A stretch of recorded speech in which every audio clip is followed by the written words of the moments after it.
ఇప్పుడు ఈ వీడియోలో కనిపిస్తున్న బాబాయ్కి డబ్బు సాయం అయితే వద్దు కానీ ఆరోగ్యం మాత్రం బాగుండాలని మనం అందరం మనసారా కోరుకుందాం. అయితే ఈయన కోసం వివరాలు అడిగితే ఇలా అని చెప్పారు.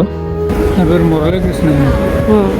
మురళీకృష్ణ మాది నేటివ్ ప్లేస్ రామచంద్రపురం. చిన్నప్పటి నుంచి ఇక్కడే పనిచేస్తాను. ఇంట్లో బాగాలేదు, నాకు ఎవరు లేదు, ముక్కు లేదు, పరిస్థితి చాలా బాగుంది. భార్య చనిపోయింది, కుర్రోడి మాట. బాబాయ్ ఇప్పుడు మేము ఆశ్రమం గడికి తీసుకెళ్తాం. ఆశ్రమానికి వస్తారా హాస్పిటల్ గడికి వెళ్తాం? హాస్పిటల్ పడితే వారం రోజులు ఎంత 4 ఉంటాయి. దేవులేక ఆశ్రమంలో పెట్టేస్తాను. మనకు తెలిసిన ఒక ఫాలోవర్ ఈ బాబాయ్ కోసం చెప్పిన వెంటనే ఆ బాబాయ్ దగ్గరికి వెళ్ళడం జరిగింది. ఆయన చాలా నీరసంగా కనీసం నడవలేని పరిస్థితిలో ఉన్నాడు. అయితే నేను ఆనందాన్య అలాగే లక్ష్మి గారు ఆ బాబాయ్ దగ్గరికి వెళ్ళి మాట్లాడి మన ట్రస్ట్ లో జాయిన్ చేద్దాం అనుకున్నాం. కానీ అంతకంటే ముందు ఆయనకి ముందు హెల్త్ బాగుండాలి కాబట్టి ఆయన ఒక హాస్పిటల్లో ట్రీట్మెంట్ చేయించి తర్వాత తీసుకెళ్దామని నిర్ణయం అయితే తీసుకున్నాం.